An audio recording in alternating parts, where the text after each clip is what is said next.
little squish. She's so little.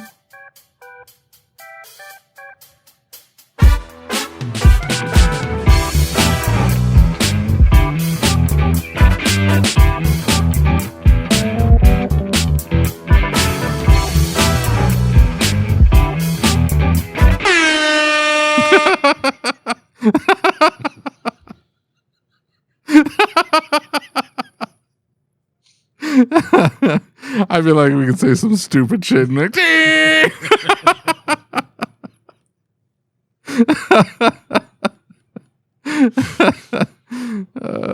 hilarious. Yes, it is. Are your technicians adequately trained for the future of the industry? With information and technology rapidly evolving, it's more important than ever to have your techs stay ahead of the curve, which is why the teams at the Institute and iSCAN by Autoland created the iSCAN Technical Training Conference, which is returning in May right here in Ogden, Utah. ITTC 2023 is going to be even bigger than last year's inaugural event, with an additional day of training so that technicians walk away with more information. Attendees will learn alongside other technicians from all across the country, with plenty of time to network and exchange ideas in between. You don't want to miss out on everything that the iSCAN Technical Training Conference has to offer.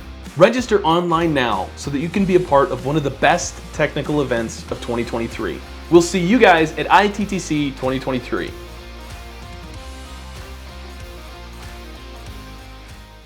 How do you handle severing relationship?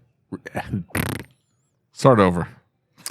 How do you handle severing relationships with customers professionally? Professionally? Mm-hmm. Listen, I don't do breakups. So here's what I do. A little asterisk at the end of the name.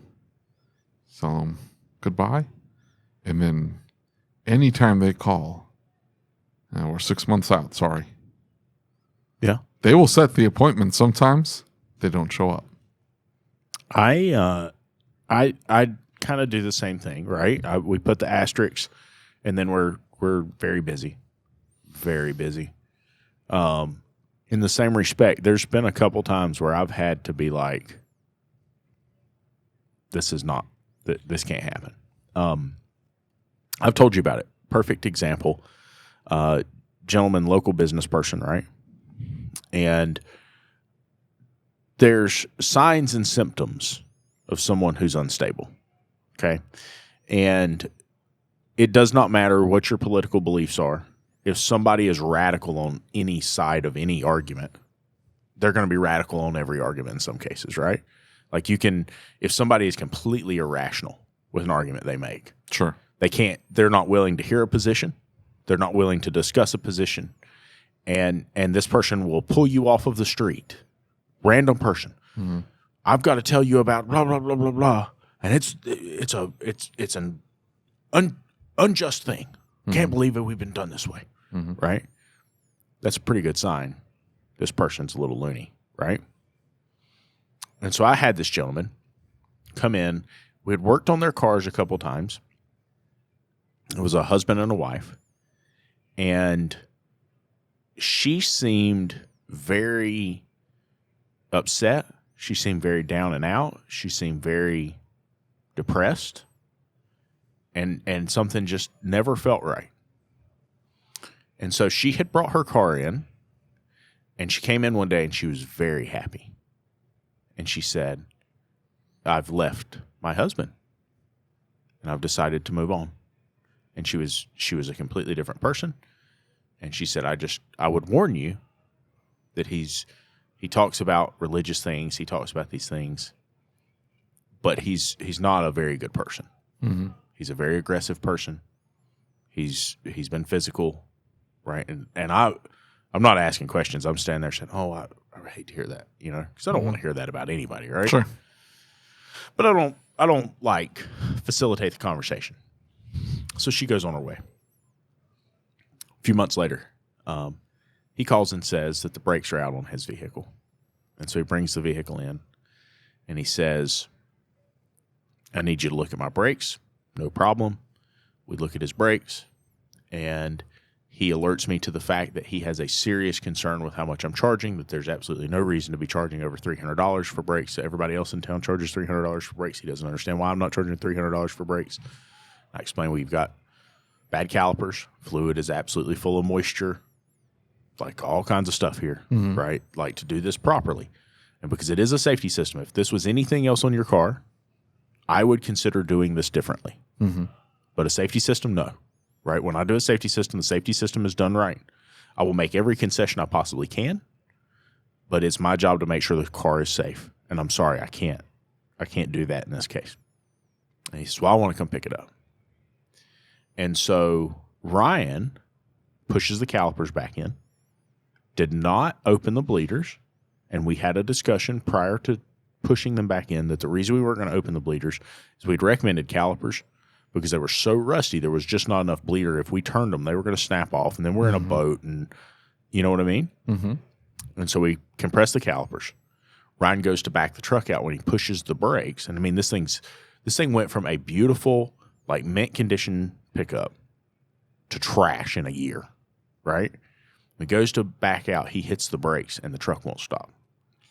And so master cylinder's trash. Now, we didn't do anything, right? All we did was take the brakes apart, compress the calipers, put the vehicle back together, torque everything down. We didn't. And that was it. That was it. Yeah. Right? And so this dude literally screams at me for an hour and 45 minutes, spitting in my face. And he's somebody that knows my dad, so I'm trying to be very respectful. I'm trying not to let things escalate. And I'm just like, you know what? We've talked about clients being irrational. We've talked about people being upset. In this case, I knew I hadn't done anything wrong. Like if I had known I had done something wrong, I probably would have felt a little more emotional about it. Had it not been a friend of my dad's, he probably would have been carried to the edge of the parking lot. But I'm trying to be, what was it? Jules said in Pulp Fiction, I'm trying to be a better man. You know what I'm saying? Like I'm trying real hard. And so for the next 7 days, this dude emails my parents. He writes them letters. He writes the newspaper letters. He leaves me reviews. He calls the Better Business Bureau. He calls the North Carolina State Attorney General. When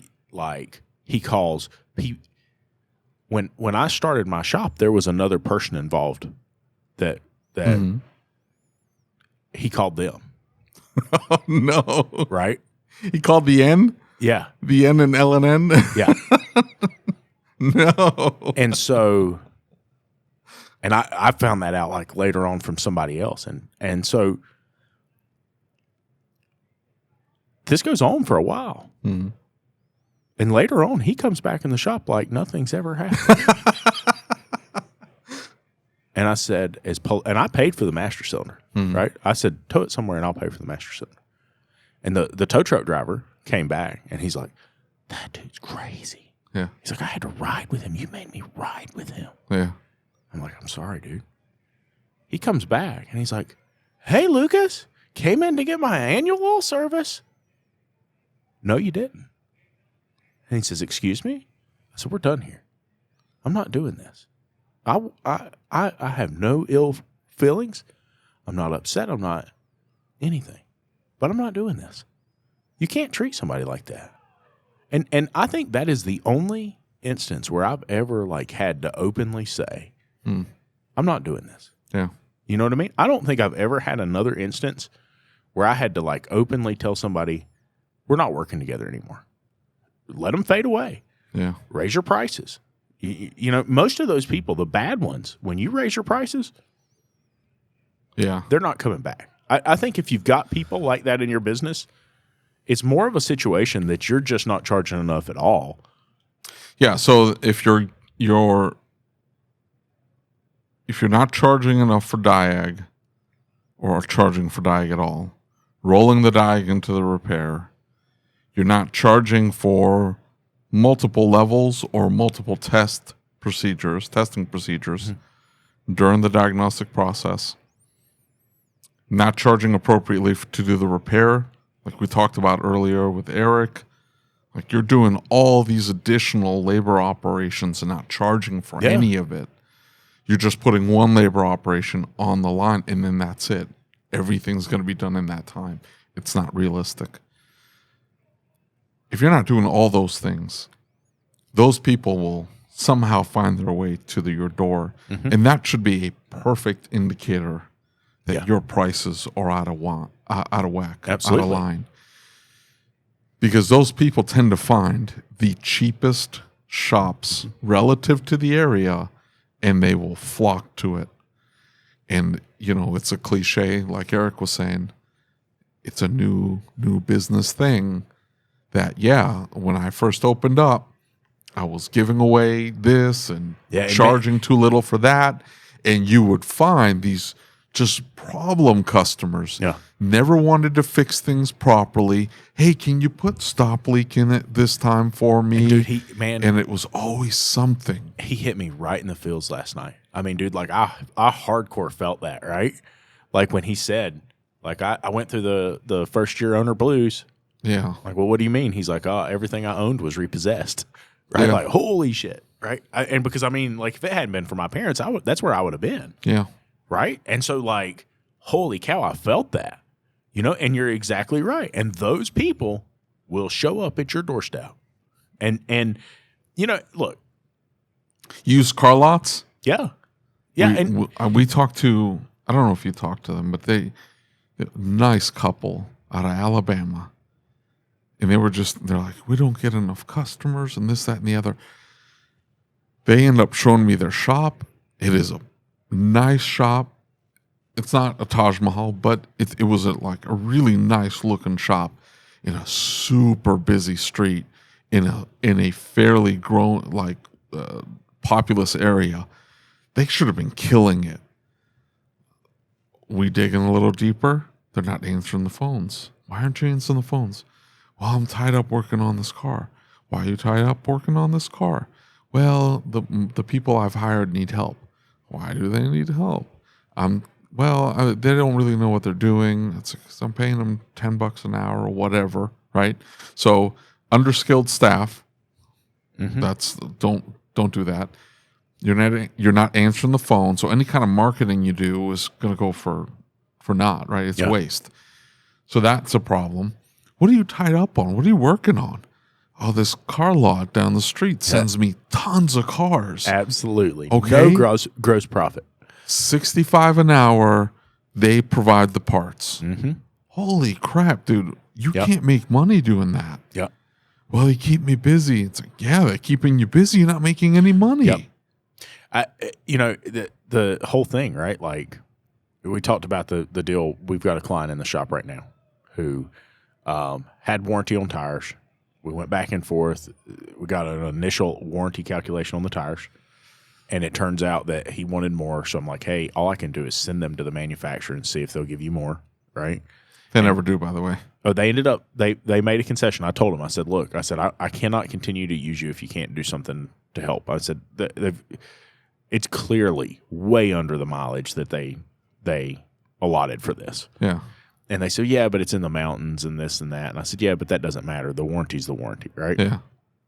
And so they did.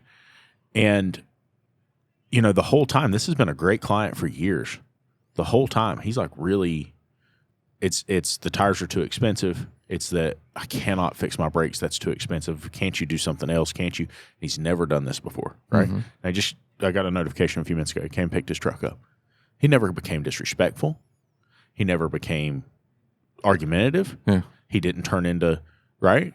Yeah. That's a situation where somebody's having a hard time. Yeah. That's a situation where somebody needs help. And had he asked me for help, I would have done whatever he needed me to do to help him, right? Yeah. But it didn't turn into a situation where I had to fire a client, right? And it's because we have a mutual trust, right? It's we're professionals, right? I'm a professional business owner. You're a professional at whatever you do. I wouldn't come into your business and speak to you that way, and you wouldn't come into my business and speak to me that way. That's I had a when I ran the parts stores, I had a lady that had dealt with all the shops, and she had owned a parts store herself. She's like, we were terrible business people. They had to close the shop, or I think they sold it. And then they came to work for this large retailer, and she was working. And she used to tell me, it's like, I don't know why these people call me up asking for this price and that price. They don't go into the grocery store and argue about the price of milk. The price of milk is what it is, and they go up and they pay it, and then that's it. Well, so that's kind of what I'm getting at, right? In the same respect, I've had this lady in the past couple of weeks. We've not done a good job of qualifying clients, right? We've not let the right client in the shop. And so I've had a lady who's upset because we charged her to do testing, supposedly according to this other shop, and you just saw the estimate for it, right? Like, clearly, we know what happened. Testing and install for $80. Clock spring. And For a clock spring. $20 for the $20 markup on the part. And I would almost bet you, right, because the way that Eric tested that, right, I was standing there. I was trying to make a video. I've got a video on my phone of this process. Eric takes the airbag out, puts the simulator in the airbag plug, runs the test. The light doesn't come back on, unplugs it out of the module, puts 12 volts on one side, puts a test light on the other side, lights the test light. Clock spring's not bad, bro. Now, I'm not saying it didn't go bad later, but I bet you if you take that airbag out, it's probably got a resistor in it, or it's got a resistor, right? Like, I don't trust what that shop said. But either way, I knew from the second she walked in the door she was trouble, right? I knew from the very time she... You think they put in something to spoof the light? If you go back and you look at where that car's from, and Eric would not lie about a testing result, right? I was standing there when the light went out. Yeah. I know for a fact that the wire held voltage in that test. I know that the wire was good all the way through. No doubt in my mind. And so either the clock spring failed later or something else is going on, right? And so here's did he spin the steering wheel and just to make sure that no? Is that a thing? The horn worked. Yeah, well, that's a separate circuit. Well, I understand that, but I'm saying that's one of the indicators. And this is a Toyota. The steering wheel is super easy to get out. Like, there's no pressing it out. It's like take the screw out and then slip it off. You're done. Yeah. Sometimes you gotta, but that's about it. Yeah. So, just like that client, just remember the guy I told you about years ago who sent me that he was upset because we used a cleaning chemical to clean his car. We wiped down his car and used like basic cleaning chemicals, and he said that we were going to kill him and that these chemicals were going to ruin his life and all this stuff. Yeah. And so, like, we had a mutual friend, and I asked the mutual friend, like, is this normal? And they're like, oh, they call him crazy such and such. He's got a website, and that's what they call him on his website. Oh, no. And you go look him up, and he's got all these, like, insane beliefs. I don't have a problem with him at all, right? Yeah. Like, we talked it through, and I refunded his money. He went his way, I went my way, and everything was fine. Yeah. Right? But the moral of the story is this, is those people shouldn't be in the shop in the first place. That guy emails me the other day. I'll show you the email he sent me. And he's like, hey, I want to get in for this testing, this testing, this testing, this testing, and this testing. This is going on. Can you also find this water leak? And I'm like, sure. The schedule of testing fees is, and I wrote on the email, all of the testing fees. Every single fee, yeah. Right? And he's like, oh, I don't want to pay for testing.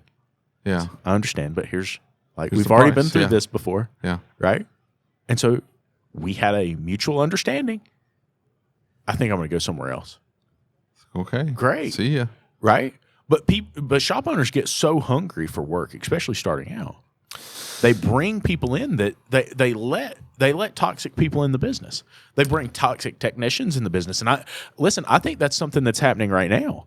Is we're bringing toxic technicians. We're bringing technicians in that don't have the skill set that they claim to have. We're bringing clients in because we want to get the work in. We want to get the work in. We want to grow the business. And we're not qualifying either one of those.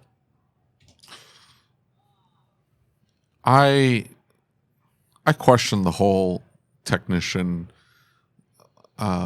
overstated their ability. I question that. I really do. It's really difficult. Most people cannot lie intentionally and then hold up that lie. Like, you have to be a sociopath. I think to lie, like, you know, look someone in the eye and tell a deliberate lie, knowing that you have, like, I can't do a backflip, but I'm going to tell you I can do a backflip. And until you ask me to do one, I'm gonna go with it and double down and triple down on that lie. And most people can't they can't do that. The body language gives it away. They stress themselves out because they're trying to live up to this lie. Most people cannot. They deal have with to it. believe the lie themselves. Not necessarily. Not necessarily. And here's what I'm saying is like that if the person's a sociopath or a psychopath, those physiological reactions to telling the lie don't manifest themselves. It just doesn't happen. So they can tell the lie and like it's nothing, and they just say it and it's whatever. A perfect example is the former CEO of Theranos. Oh yeah, Elizabeth Holmes. Yeah, dude, that's a crazy story. With her creepy deep voice that she was faking the whole time, right? So that's the kind of person I'm talking about. This is a deranged person. They may not realize it and they can function normal in society, but they can also just tell it. And I don't know how many times in the last 6 months or so I have heard a shop owner say, so-and-so has overstated their abilities. No, you probably didn't ask the right questions. So that's what I was getting ready to get at, is that you have this amazing innate ability, and you spent, Christy put it beautifully a while back. She said, David finds something that interests him, and he goes down this rabbit hole, and he learns a ton about this thing, right? And I remember when that happened with the hiring thing, right? When you were building the hiring class, you were doing all that. You went like hardcore into the psychology of hiring. You had already been through with your previous employer. You had already been trained to a degree with that. And then you went like hardcore. Yeah, their training, I mean, most of my class was, I stole it from them because their training was so good. It used to be a week.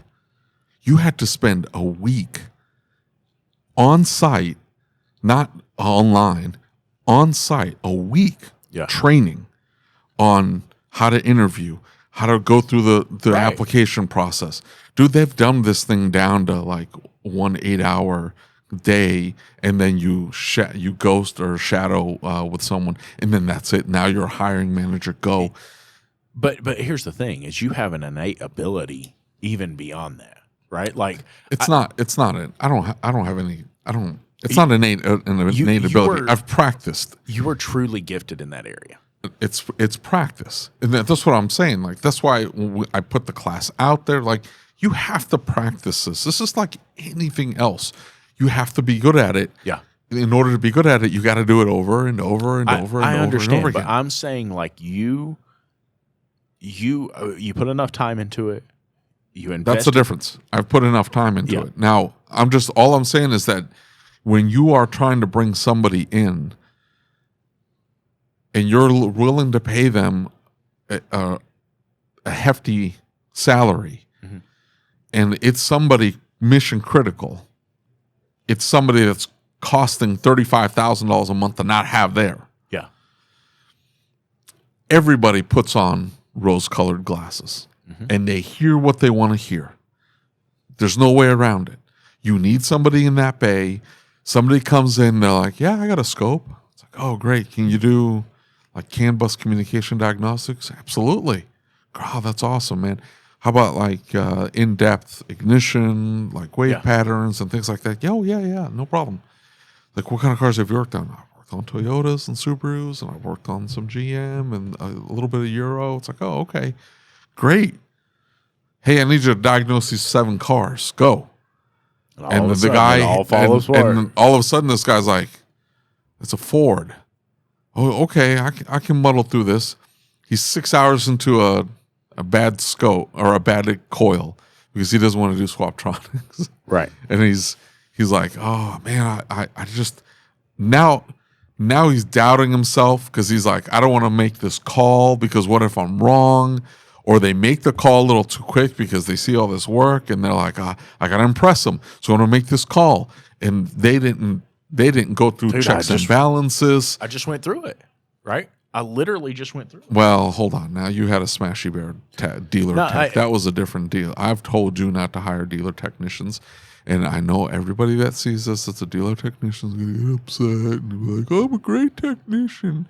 I am saying that the body of evidence that I have to pull from tells me that unless you are working on that line, that model that you specialized in, that you did all that training in, and you're doing warranty work, you're a Toyota tech, and all of a sudden I hand you that Ford, and I gotta, hey, this thing's randomly overheating after being driven for about 2 hours, diagnose it for me. You will not have a clue what to do.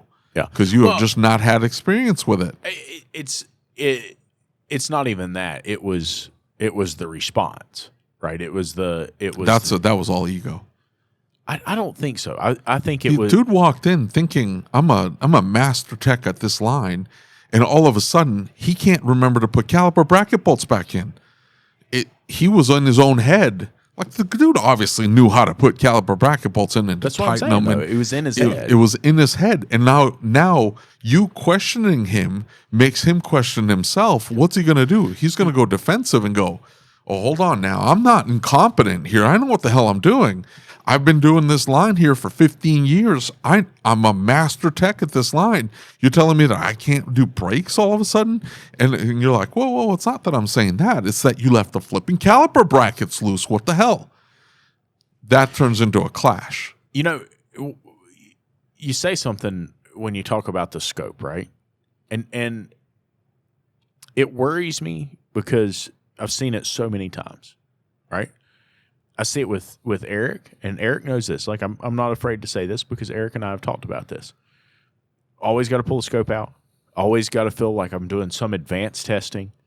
Yeah, I don't want to do Swaptronics. I want to do some advanced testing. Yeah. I want to find and he will. I'm not saying he won't swap parts to verify that we've got the right call or whatever. But it's been like, it's caused miscalls. You know what I'm saying? It's caused miscalls because he's so worried about pulling that scope out and doing this Or no calls. Yeah. Calls. They're like, hey, this car keeps coming back. Yeah. And I know you don't want to make the call, but you need to make a call here. And look, I think a lot of this is my fault, right? The two perfect examples.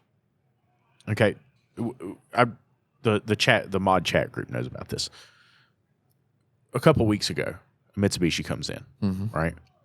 And Eric says, hey, I need rear pads, calipers, and rotors. Okay. Jade says, all right, he needs rear pads, rotors, and calipers. Client says, look, I am really in a position where financially I can't do that. And I can't really apply for financing. Mm-hmm. Is there anything we can do? So Jade asked Eric, well, is there any other option? And he said, well, what we could do is we could put it back together until the parts come in, because it was going to take like weeks to get the parts, and they'd be okay until the parts come in. So instantly in my head, I'm like, that's a red flag. Yeah. Something's up. Whoa, stop this process. So I walk back into the shop. He's on lunch. And I read his write-up, and his write-up says, well, the caliper slides are frozen. So I go back in the back, and the caliper slides are laying on the toolbox. Yeah. And I'm like, you got them out. If you got them out, how can they be frozen? They're not in great shape, but we can replace them. He's like, well, but every time that's ever happened, it's had gunk in there, and I don't, that light surface rust can cause the tolerances to be too high in the brake pins. Yeah. And I'm like, are you seriously telling me that we can't wire brush the holes out? Yeah. And put new pins in these calipers? And then lubricate it and you're done. And the other option is, or the other situation was a 3.8 Buick, right? I think it was 3.8. Maybe I can't remember. It was a Buick, right? And I'm the one writing the ticket. And I go back to his testing, and in his defense, he sent it to me and said, can you read over this? I'm worried about it. He spent like 4 or 5 hours on it. Mm. And I was busy. We were shorthanded. This was the beginning of this week. Mm. We're shorthanded. We're down a service advisor. We're down a technician because Terry's on vacation. And I'm like, reading over this ticket, and it says that noted a misfire, and it's an intermittent misfire, and the crank pulley is wobbling. And so we need to do a series of tests using an oscilloscope to see if the crank signal is fading when the misfire occurs, and that we need to do an exhaust back pressure test based on the smell the car is producing. It was a very sulfury, right? No doubt, definitely a good chance converters hurt, right? And like all the way down at the bottom of it, after, and he's asking for like 2.5, 3 hours of testing on this car that's worth maybe $800. Yeah. We get down to the bottom of this list, and the very last thing he says is, after all of this testing is complete, we would recommend replacing the shorted out plug wires.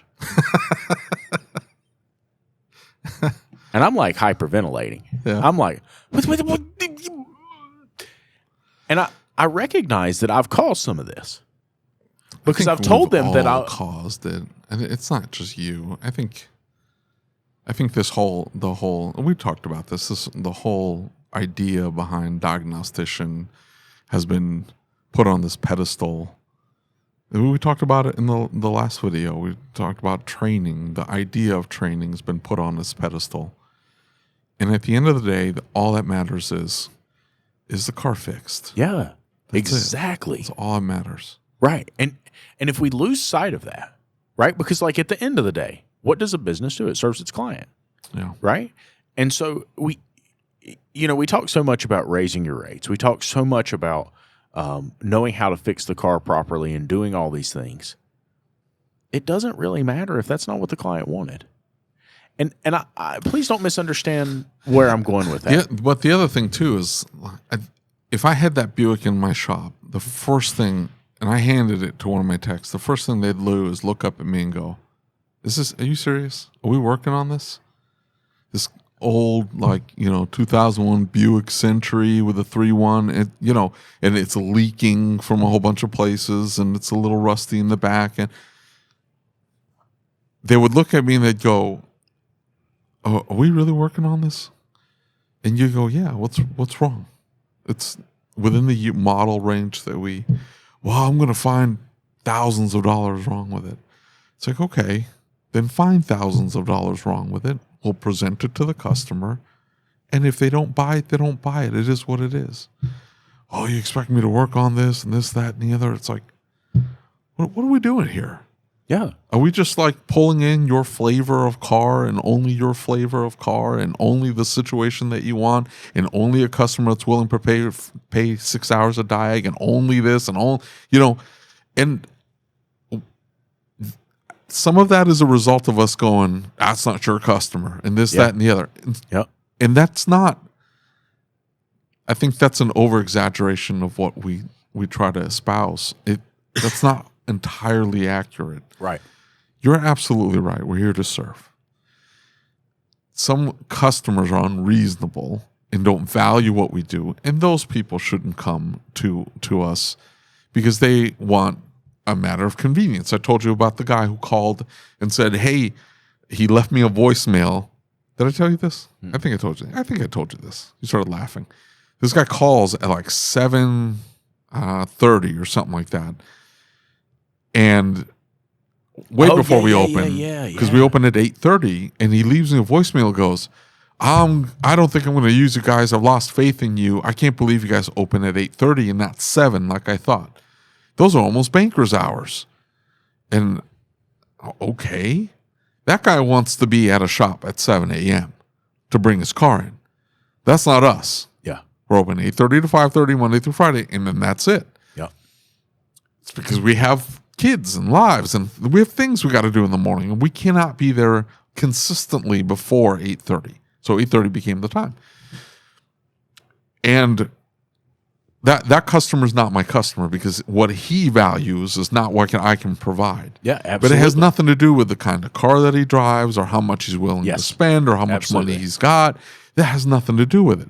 It is, do you value what I have to offer, yes or no? And if it's a yes, then you're my customer. And then that's it. That is literally it. Yeah. And it doesn't matter you drive a 2001 Buick Century and it's clapped out and, you don't have a radio in it and the seats all collapse and stuff like that. Is the car safe to drive? Yeah, technically it's safe. It's like, okay, then great. Let's put the front brakes on. Let's get this car out of here. And then that's it. There shouldn't be further discussion than that. Just diagnose the car or fix it, and that's it. Do what the client asked you to do. Now, and when I say that, look, do what's right by the client, exactly, because they are our client, despite the fact that they're not bringing the ideal vehicle to you. And listen, when I say do what the client wants you to do, I'm not saying like follow the process the client wants you to follow or open at the time. I'm saying if the client comes to you and says, "I have a brake problem, can you help me figure out what's going on?" Do that. Yeah. Right? That's your job. That's what you're paid to do. That's what we're all paid to do. And I'm concerned that we take it so far, that we push so hard. And you know, I think about some of the stuff Paul talked about in his video, right? And it's so easy for something me or you to say to be taken out of context, and the things that Paul said about charging to be taken out of he had to do a follow-up video on it to explain himself because everybody went bananas. Right, because they didn't understand the process, right? And I think that's so much of it is because we've got to be careful when we say things, because they don't understand that we've got a process in place. We have a system, you know, like the testing systems, right? We have a very stringent way of how that's addressed. We have a specific route we follow when it comes to the testing. We're not just out here testing willy-nilly just to be testing. Like, we have a system which we're going to apply to this vehicle. We have a diagnostic process, and we're going to follow that process. I leave that more to the technician. Of course. And I have one technician who loves to poke things with his lab scope leads, and he wants to check this and that and the other. I have no problem with it. Yeah. Where it becomes a problem is if you can't make a call because you can't find the fault, because it's not doing it exactly the way you need it to do it to capture it on the lab scope. And in most instances, it's based on all available evidence. Mm-hmm. Yeah. Based on all available evidence, that's your symptoms. It's doing XYZ, right? Yep. It's hey, I've got in the mornings an extended crank. Okay, so the car sits overnight, you hook up the scope leads, everything reads normal.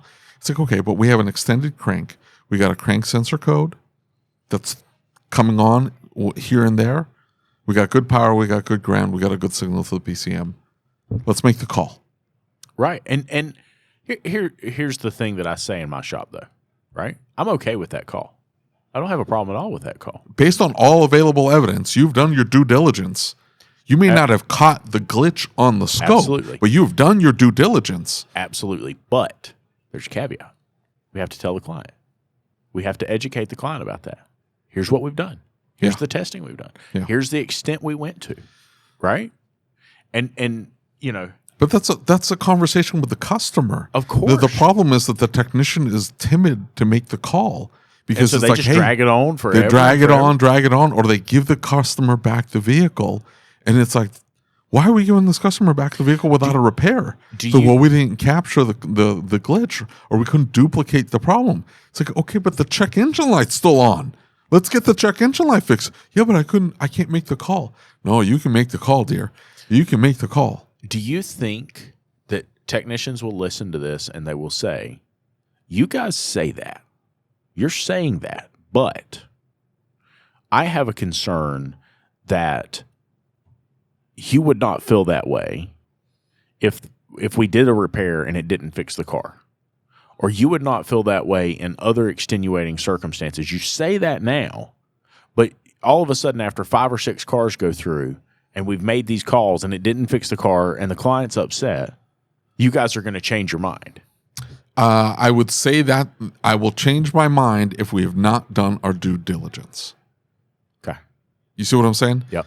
If you're throwing parts at that car, and I have to come back and ask you, and hey, did you do a voltage drop test on this particular sensor? Because it seems like it's one or the other. They're not doing that at all, and they're reading the code. It looks like it's probably that, right? Or they're not doing any testing, or they're doing full bar, or they're going too far. Yeah. But excessively rudimentary testing is sometimes a problem, because if it's, especially when you know there's pattern failures, specifically as it relates to maybe harnesses, or hey, this car looks like it's got mouse turds everywhere, we might have a wiring issue here. Right. But they don't think, what are you looking at? Sorry, I'm just trying to make sure our volumes are okay. Oh, they're fine. Don't worry. I'll just crank it up. But if they're just checking, with a test light, and they're like, boop, boop, hey, and it's not even an incandescent, they're an LED test light checking it. And it's like, yeah, I got 12 volts and I got a good ground. And you're like, whoa, hold on now. Load the wire up. Make sure we do a voltage drop test. Make sure that I've got to ask, did you Yeah. do a voltage drop test? Did you load those wires up to make sure that we got a good signal? And they go, no. Okay, now I'm going to have a problem if you start making all these calls, and I've had to come back to ask you, did you do this extra test that would make sure that based on all available evidence, you can make the call? And I agree with that, but how do you take somebody like Jade, who doesn't have that experience, to know to ask that? Think of the Eclipse. No. You're 100% right, but that's where that becomes standard operating procedure at the shop. And let's define what all available evidence looks like. You don't want to extend out the testing just to extend out the testing. You don't want to say that if I cannot get it to act up at the moment that it acts up, then I can't make the call. And you're like, no, that's not what we're doing here. I'll give you a perfect example. I've got a technician who's a gifted diagnostician. He's fantastic. He's obsessed with it. He loves it. He wants to do it. And I'm so proud of his progress so far. Because he's like his knowledge trajectory is like the slope of his smart guy. Very smart guy. Is ridiculous how fast he's learned. It's impressive. Yeah. Okay. We get this speed sensor failure or code on a transit. Okay. The speed sensor is built into the valve body inside the transmission. Okay. He hooks up his leads. He takes it on a test drive. Guess what happens? Nothing. Right. It's fine. Yep. When it does act up, though, that truck is now undrivable. Yeah. They have to tow it or they have got to key cycle it enough times to get it to go. So this isn't like, oh, just give it back to him and tell me when I can duplicate the problem, it'll be fine. So we have issue number one. Yeah. Issue number two, it's a fleet vehicle. So that truck is supposed to produce X amount of dollars every single day. Yeah. And when that truck all of a sudden acts up, now they've got an employee stranded, a truck stranded, a customer screwed over because they didn't arrive for the job. Just like a lift down for us. This is now we have to make the call with all available information. So the discussion then became, do you have good power and grounds to the circuit? Yeah, I got good power and ground. Voltage drop tests were good? Yeah, it's fine. We're making the call then. And it wasn't a cheap call. And the repair went sideways because the control arms and this, that, and the other. And like the repair went sideways. Well, Rusty, trust me, I'm not going to lose my shirt on the next one. I didn't say we even lost our shirts. We called back and we sold the control arms. But trust me, next time when we sell, by the way, folks, if you sell a valve body on a clapped out Transit 2015-ish year, sell control arms with it too and bolts because you're going to need them. Anyway, we had to make the call. And it wasn't a, hey, we'll just give it back to him, and when it acts up again, he'll bring it back. Right. That's not going to work for the customer, and we have to weigh that. And I'm not saying the technician necessarily needs to weigh that in every single situation, but the technician needs to take the approach that based on all available evidence, I need to make this call. Yeah. Based on all available evidence, this is the best path forward. And so long as the call was like $3,500 or $4,000. Like it wasn't a cheap call either. So long as they alert the service advisor to what they're doing. And you put it in the notes. I understand that. Well, that's alerting the service advisor. Yeah. So long as you put that in the notes. Yeah. And the service advisor knows to communicate it to the customer. I think I made some mistakes because I think Eric is terribly afraid of disappointing me, right? And everybody around you is, dear. One of the problems, except for me, I actively seek it out. Right? But you're the only one that never. Nobody ever disappoints. That was a compliment. I didn't think you meant to. Like, but you never do. It's like, oh, okay. So here's the thing: is that I think I set that standard for him that I wanted perfection, right? One of the problems that I have is that I do have just a little bit of technical knowledge. So I'm able to look at the car. I'm able to look at the testing. I'm able to say, okay, I'm going to pull up that circuit and I see what he did and I see how he documented it. I have a problem with that. I have a problem with the way you did that. I had a problem with the way you approached that. Now, it's not that I'm going at this to say I know more than you or that I'm a better tech. It's that I'm going at this, and I do it in that joking, picking way that I do, right? Which is probably not the best approach because then they you're right. don't take it seriously. Well, I become a jerk about it, right? And it's like, what the F are you, blah, blah, blah, blah, blah, Yeah. right? But they know I'm playing, so you're probably right. They probably don't take it too seriously. But the point is I would hope that they would take that and say, hey, if I did this wrong, maybe I should listen to Lucas because he sees something I don't see. He's looking at this from 30,000 feet. Maybe there's something I've overlooked, right?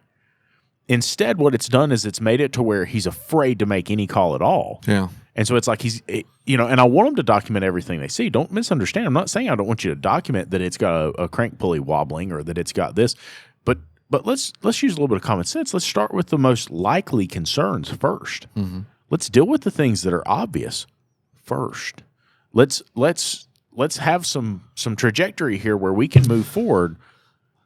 I think the best way I think, and I think we're going to bring this up at some point as a path forward to make sure, because we ran into this a lot here just recently. We were hitting just diag after diag after diag that we weren't making good calls. Or it's not that we weren't making good calls, it's that we weren't making any calls. Right.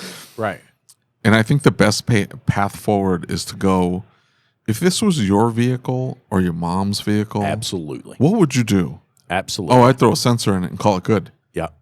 Okay, let's do that then. Yeah. Because that's how we want to treat the vehicle. Amen. We want to treat the vehicle like it's ours, or if we drive clapped out vehicles we don't care about. And you know what? Every single one of my employees, except for the one I just hired, every other single one, they love their vehicles, and they want their vehicles they want them nice. Yeah.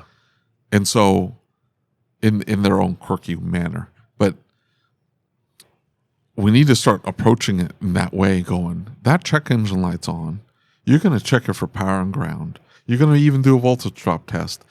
And if you've got that, you're going to make the call to just slap a sensor in it. Yeah. And I'm just afraid they're looking at it going, well, I don't want to spend that customer's money unnecessarily. It's like, well, hold on now. They came to us for a fixed vehicle, and based on all available evidence, we can make this call. Let's just make the call and call it good.